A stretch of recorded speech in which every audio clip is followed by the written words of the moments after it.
এই সেই পশ্চিমবাংলা, যার জন্যে কত মানুষ প্রাণ দিয়েছিল স্বাধীনতার আগে। আজ কত মানুষ প্রাণ দিচ্ছে টিএমসির অত্যাচারের কারণে। একই ঘটনা, একজনরা দেশ বাঁচানোর জন্য প্রাণ দিয়েছে, আর একজনরা গদি বাঁচানোর জন্য মানুষের প্রাণ কেড়ে নিচ্ছে। আজ মানুষের গণতান্ত্রিক অধিকার প্রয়োগ করার কোনো ক্ষমতা এই পশ্চিমবাংলায় নেই। সমস্ত এই টিএমসির শাসন ব্যবস্থা কেড়ে নিয়েছে। চারিদিকে হারমাদরা দাপিয়ে বেড়াচ্ছে।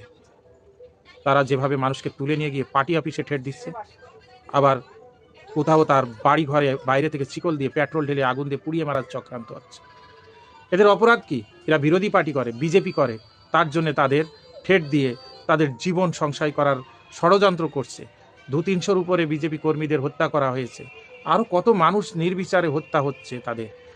আর থানায় গেলে বিচার নেই, কোর্টে গেলে বিচার হবে না, দিনের পর দিন ডেট ঘুরায়। এটাই পশ্চিমবাংলার কালচারে পরিণত হয়েছে।